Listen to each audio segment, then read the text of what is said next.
Shriji food. હું છું મનીષા ઠક્કર. આજે આપણે ઘરે પરફેક્ટ માપ સાથે ફરસાણની દુકાન જેવા સોફ્ટ અને સ્પોન્જી નાયલોન ખમણ કેવી રીતે બનાવવા એ જોઈશું. તો ચાલો આને બનાવવાનું શરૂ કરીએ. સૌથી પહેલાં આપણે આના માટે એક વાસણમાં અડધો કપ પાણી, એક મોટી ચમચી ખાંડ અને એક ચમચી લીંબુના ફૂલ અને સાથે જ કલર માટે થોડી હળદર એડ કરવાની છે. હવે આ બધી વસ્તુને સરસ રીતે મિક્સ કરી દેવાની. તો લીંબુના ફૂલ અને ખાંડ સરસ રીતે ઓગળી જાય ત્યાં સુધી તમારે આને હલાવતા રહેવાનું. બધું સરસ રીતે ઓગળી જાય એટલે આમાં 2 મોટી ચમચી તેલ ઉમેરવાનું છે. જે પણ કુકિંગ ઓઇલ તમે વાપરતા હોય એ લઈ શકો છો. પછી આના ઉપર મેંદો ચાળવાની ચાળણી મૂકવાની અને આમાં 1.5 કપ ઝીણું બેસન લઈને ચાળી લેવાનું છે. અહીંયા તમારે કમ્પલસરી ઝીણા બેસનનો ઉપયોગ કરવાનો છે. ચણાનો લોટ યુઝ નથી કરવાનો અને ઝીણું બેસન તમે કોઈ પણ કંપનીનું લઈ શકો છો.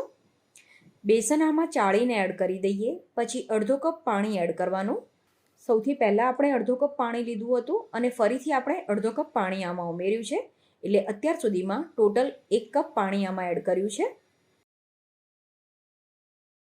હવે આ રીતે આપણે ખીરાને 5 મિનિટ માટે સતત હલાવતા રહેવાનું.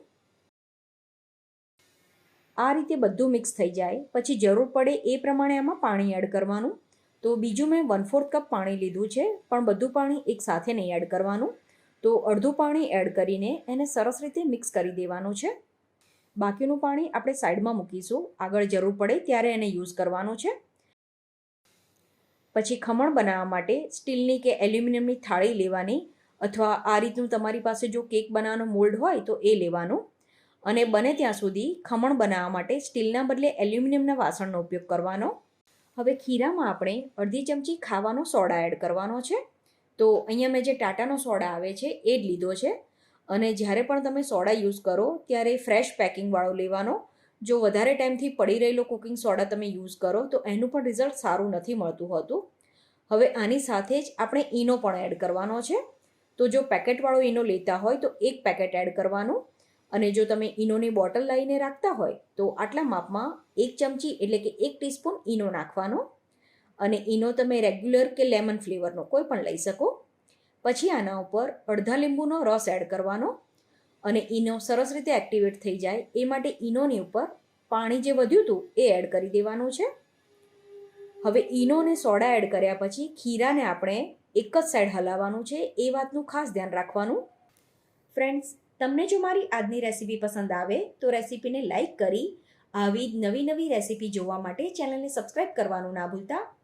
જો આ બંને વસ્તુ ખીરામાં પ્રોપર રીતે મિક્સ ના થાય તો પણ ખમણ સારા ના બને. હવે આપણે એને સરસ રીતે મિક્સ કરી દઈએ. પછી જેમ કેકના બેટરને આપણે સ્પેચ્યુલાથી એકવાર મિક્સ કરી લેતા હોઈએ છીએ એમ જ આ ખીરાને પણ આપણે 2 થી 3 વાર મિક્સ કરી લેવાનું. પછી જે મોલ્ડમાં આપણે તેલ લગાવીને રાખ્યું છે એમાં બનાવેલું ખીરું લઈ લેવાનું. હવે સાથે જ આપણે આ પ્રોસેસ કરતા આવીએ ત્યારે ખમણને બાફવા માટે પાણી પણ ગરમ થવા માટે મૂકી દેવાનું.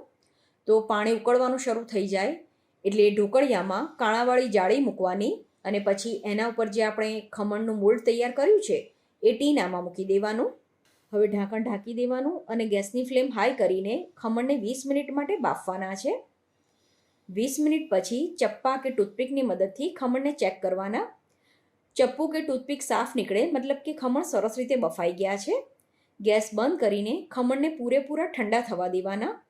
લગભગ અડધો કલાક પછી ખમણ સરસ રીતે ઠંડા થઈ જાય એટલે એને મોલ્ડમાંથી બહાર કાઢી લેવાના. તો સૌથી પહેલાં એની કિનારી અલગ કરી દેવાની અને પછી મોલ્ડને આ રીતે થાળીમાં ઊંધું કરીને સહેજ થપથપાવવાનું. તો ખમણ આ રીતે સરળતાથી મોલ્ડમાંથી અનમોલ્ડ થઈ જશે. હવે એને કટ કરી લેવાના છે. તો જે પણ સાઇઝના તમારે ખમણના પીસીસ કરવા હોય એ પ્રમાણે આને કટ કરી લેવાના. તો આ ખમણ એકદમ સરસ સોફ્ટ અને જાળીદાર બને છે. ખમણ પરફેક્ટ બન્યા છે કે નહીં એ તમને આ રીતે એને દબાવવાથી જ ખ્યાલ આવી જશે. જ્યારે તમે ખમણને દબાવો ત્યારે એકદમ દબાઈ જવું જોઈએ અને એને તમે આ રીતે ખુલ્લું કરો એટલે ફરીથી એની જે પહેલાંની પોઝિશન હતી એમાં જે પાછું આવી જાય. એનો મતલબ કે ખમણમાં એકદમ પરફેક્ટ જાળી પડી છે. ખમણને તમે તોડીને પણ જુઓ ત્યારે પણ તમને આમાં એકદમ સરસ આ રીતે જાળી દેખાવી જોઈએ. હવે ખમણ માટે વઘાર તૈયાર કરવાનો છે. તો લગભગ 5 થી 6 ચમચી જેટલું સિંગતેલ ગરમ થવા માટે મૂકવાનું. સિંગતેલના બદલે તમારે બીજું કોઈ તેલ લેવું હોય તો પણ લઈ શકો. અને અહીંયા તેલની ક્વોન્ટિટી થોડી સરખી લેજો. તેલ સરસ રીતે ગરમ થઈ જાય પછી આમાં એક મોટી ચમચી જે નાના દાણાની રાઈ આવે છે, જેને ખમણી રાઈ કહેતા હોઈએ છીએ, એ યુઝ કરવાની છે. અને તેલ પ્રોપર રીતે ગરમ થાય પછી જ રાઈ એડ કરવાની. અને તમે જો મારી ચેનલને સપોર્ટ કરવા માગતા હોય તો નીચે જે થેન્ક્સનું બટન આપ્યું છે એના ઉપર ક્લિક કરીને તમે તમારી મરજીથી ચેનલને સપોર્ટ પણ કરી શકો છો.